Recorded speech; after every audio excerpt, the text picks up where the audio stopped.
Hello friends, welcome back to my YouTube channel H classes. तो guys, exam date बहुत पास आ चुकी है। फेब में फर्स्ट वीक में आपका एग्ज़ाम होगा। तो हमारे पास सिर्फ़ और सिर्फ अभी 2 मंथ्स हैं, जिसमें आपको रिवीजन भी करना है, प्रैक्टिस भी करनी है और अपने जो टॉपिक्स हैं वो क्लियर भी करने हैं। तो अपने वीडियोस को आप जितना ज़्यादा बार बार देखेंगे उतने आपके टॉपिक्स क्लियर होंगे, आपको क्वेश्चन पैटर्न समझ में आएगा। और इस बार आपको पैटर्न चेंज हो गया है, तो वो भी मैंने एक वीडियो में एक्सप्लेन किया हुआ है, तो आप वो वीडियोस को भी देख सकते हैं। और चलिए आज का वीडियो स्टार्ट करते हैं। तो क्वेश्चन फर्स्ट है, Ramsar list is related to wetlands, heritage buildings, seismic zones and special economic zones. तो रामसर एक कन्वेंशन है जो 1971 में वेटलैंड्स के ऊपर बना था, कन्वेंशन फॉर द वेटलैंड्स, जिसको हम रामसर कन्वेंशन के नाम से भी बोलते हैं। 1971 में बिल्ट हुआ था और इसका एम था to conserve the wetlands of the different region from the biodiversity point of view. उनको सेव करना, जितने भी वेटलैंड्स अभी बचे हैं वर्ल्ड में उनको कंजर्व करना। तो Ramsar list is related to wetlands, answer is A. So इसको कन्वेंशन ऑफ वेटलैंड्स भी बोला जाता है। The Ramsar convention board aims to hold the world wide loss of wetlands and to conserve through use wise use and management those that remain. So United Kingdom में अभी सबसे ज़्यादा Ramsar sites हैं, which is 175, then Mexico 142 and Bolivia has a maximum wetland area listed as Ramsar. So 1,48,000 square kilometre area Bolivia का है, जो सबसे ज़्यादा है अभी तक। इंडिया में 46 रामसर साइट्स हैं, जिसमें 25 मई 2021 को 2 साइट्स हरियाणा की ऐड की गई हैं, जिसमें सुल्तानपुर नेशनल पार्क है और भिंडावास वाइल्ड लाइफ सेंचुरी है, दोनों हरियाणा से। तो अभी 46 रामसर साइट्स हैं इंडिया की currently. Question 2, a WUNF is pavement pattern, sanitation system element, speed reducing element, furniture detail. सो आपको चारों ऑप्शंस में से बेस्ट बताना है कि कौन सा ऑप्शन बेस्ट वुनफ को एक्सप्लेन करता है। सो वुनफ एक पेमेंट पैटर्न है जो कि मल्टीपल एलिमेंट से बना है। सो आंसर ए है। सो वुनफ 1960s में 1970s में Niek de Boer and Joost Vahl first developed the WUNF concept in the city of Delft, the Netherlands. A WUNF is a residential street where pedestrians, motor vehicles and bicycles share the street at slow, safe speed for all participants involved. So WUNF क्या है? एक street का pattern है, एक pedestrian pattern है, जिसमें multiple elements हैं। जैसे विजिबल एंट्रेंसेस आप टॉप इमेज में देख सकते हैं कि जो बिल्डिंग्स हैं उनकी एंट्रेंसेस विजिबल हैं। फिजिकल बैरियर्स भी क्रिएट किए गए हैं, वो प्लांटर से भी हो सकते हैं, या नीचे वाली इमेज में आप देखोगे तो बोलार्ड्स टाइप में साइनेजेस या बोलार्ड्स यूज़ किए गए हैं as a physical barriers. Then shared and paved spaces, जो कि बीच में मूवमेंट पैटर्न है, एंड लैंडस्केपिंग एंड स्ट्रीट। तो मल्टीपल एलिमेंट से बना हुआ ये एक पेमेंट पैटर्न है वुनफ। A brick cut lengthwise into 2 pieces so that each piece is half as wide as the full brick is called king closer, frog, queen brick and queen closer. So I hope every architectural student ने ये first year course में ज़रूर brick के different patterns and sizes के बारे में ज़रूर पढ़ा होगा। तो ये सबसे इजी क्वेश्चन होगा। आई होप आप सबको आंसर पता होगा इसका। So when A brick is cut lengthwise into 2 pieces so that each piece is half as wide as the full brick is called queen closer. Let's see the images.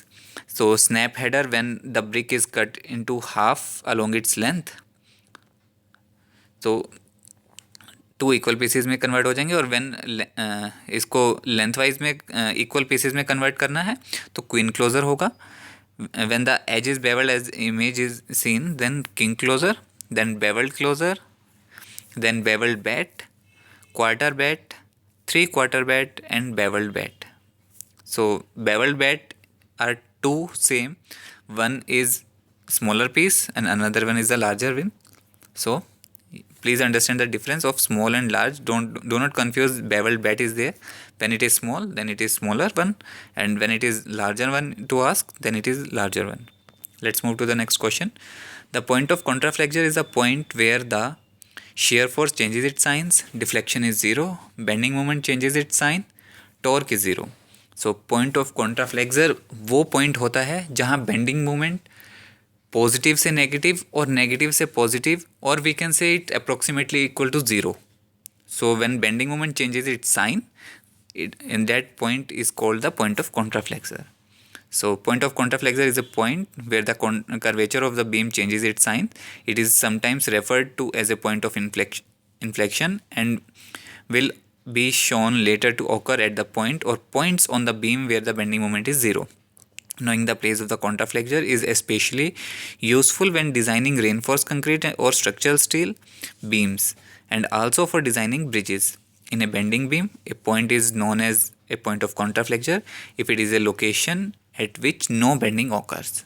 So in the image, A showing the point of contraflexure. I hope everyone can understand this. Next question is, Hemadpanthi style of temples belongs to Himalaya, Deccan, Orissa or Kerala. So Hemadpanthi style of temples is related to the Deccan. Deccan is the older one, but currently it is this area is located nowadays in western or central India, mostly in the western zone like the Maharashtra, the Goa part. So that one is the Deccan. So Hemadpanthi sculpture, many times spelled as Hemadpanthi, is an architectural style named after its founder, the Prime Minister Hemad Pant, from the court of Siona Yadavs of Devgiri. So this building style was formed during the 13th century in Maharashtra and incorporated black stone and lime, which were readily available and also called the World Heritage Site. So Hemadpanthi temples are one of the oldest temples in Goa and they are dedicated to Lord Shiva. These temples are small and designed with grey black dark soap stones. You cannot find any binding between these stones and they are fitted with the perfect cutting and precision. So no mortar or any kind of binding material is used for the joining of these stones. They are just perfectly cutting with precision so that they can fit to create the temple. So that's the characteristics of the Hemadpanthi style. Next question is, the characteristics of Japanese gardens are. So there are list of characteristics of different gardens. We have to identify which of these characteristics are related to the Japanese gardens, like stepping stones, stone lanterns, octagonal geometry, miniature symbolic elements, stone water basins, monumental scale. So Japanese gardens have the following features like stepping stones, because they use the stones as an design element, stone lanterns also as a design element. Octagonal geometry is not used in Japanese gardens. Miniature symbolic elements, CS, they use. Then stone water basins are the main feature of Japanese garden. So yes, monumental scale is not a feature of Japanese garden. So P, Q, S and T is the correct answer. So Japanese gardens avoid the extravagance of many Western gardens designs and consist mostly of evergreens, rocks, pebbles, sand, ponds and waterfalls. Any architecture found in the garden tends to be minimalistic. So no monumental scale, they are minimalistic with the focus primarily on natural landscape rather than elaborate and ornate designs. They often combine the basic elements of plant, water and rocks with simple clean lines to create a tranquil retreat. Like in the image you can see plants, water, rocks, these are the features of the Japanese gardens. So Japanese gardens are characterized by the waterfall, of which there are 10 or more different arrangements, the spring and streams to which it give rise, the lake hills built up from earth excavated from the basin for the lake, islands, bridges of many varieties and the natural guardian stones. So next question is, there is an image having some notations on the door and in the group 2 there are various names. So we have to identify the notations, which name is fit with that notations. So P is a door frame or we can call it as a gem. Then Anyone can identify the answer? The Q1. Q is the style of the door. So Q is 6. Then R. RST. R is Muntin because it is the middle one. So it is also called as a Muntin. Then S is the rail. There are different types of rails. Like the bottom one we call it at bottom rail, top one we call it top rail, and sometimes only one is in at the central one. So we can call it as intermediate rail or simply the rail. Then and the last one is T. T is the panel. It can be glass panel, it can be metal panel, or it can be wooden panel. So these are the 6 panels as shown in the image with T. So answer will be B. P1. P is jam. Q is style. R is Muntin. S is rail. T is panel.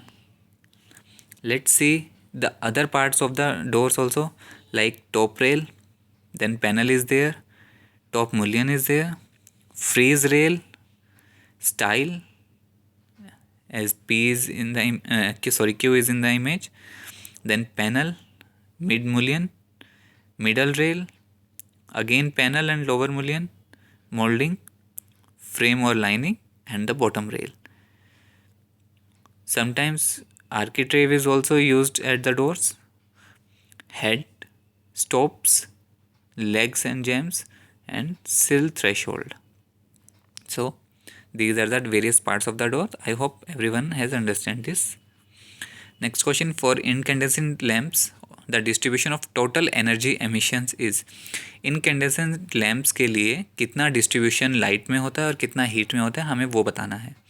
So incandescent lamps 5% light emit करते हैं, 95% heat emit करते हैं because they are operated on the basis of electricity. So light they emit 5% and heat they emit 95%. Whereas fluorescent lamps जो होते हैं वो 25% light emit करते हैं and 75% heat emit करते हैं. So incandescent lamps or bulbs is a source of electric light that works by the incandescence, where the emission of light caused by heating the filament. They are made in an extremely wide range of sizes, wattages and voltages. So incandescent lamps emit 5% light and 95% heat, whereas fluorescent lamps emit 25% light and 75% heat. Next question, Hazen-Williams nomogram is used to calculate. So these are two founder of this nomogram, Hazen-Williams nomogram. They are two persons who used to calculate the size of the pipelines for the water. So answer is here is size of water supply pipelines. Let's understand the proper this nomogram. So as you can see in the image, this is a nomogram, example of a nomogram which Hazen-Williams create. So Hazen-Williams equation is an empirical relationship which relates the flow of water in a pipe with the physical property of the pipe and the pressure dropped caused during the friction. It is used in the designs of water pipe systems such as fire sprinkler system, water supply networks and irrigation system. It is named after Allen Hazen and Gardner Stewart Williams. So these two create this nomogram for the water pipe systems. So answer is B. Next question. The project Habitat Montreal designed by Moshe Safdie is an example of.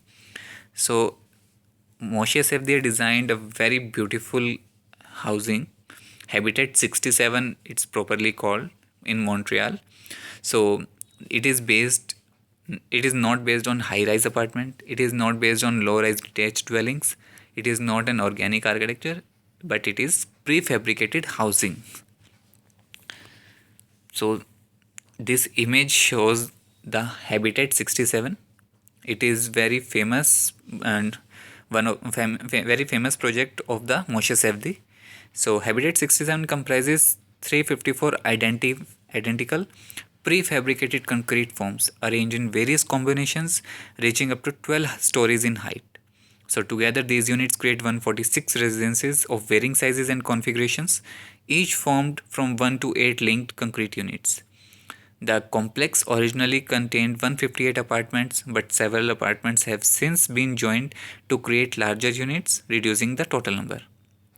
Each unit is connected to at least one private terrace, which can range from approximately 20 to 90 square meters in size. So this is the one of the best examples of the prefabricated housing by Moshe Safdie, and the project is Habitat 67 in Montreal. So guys, I hope you like my video. Please अगर आपको video पसंद आया हो तो please comment कीजिए, like कीजिए, subscribe कीजिए and share कीजिए अपने ग्रुप्स में, सो डैट आपके फ्रेंड्स को भी थोड़ा बेनिफिट मिले और उनकी भी प्रिपरेशन हो सके. Thank you.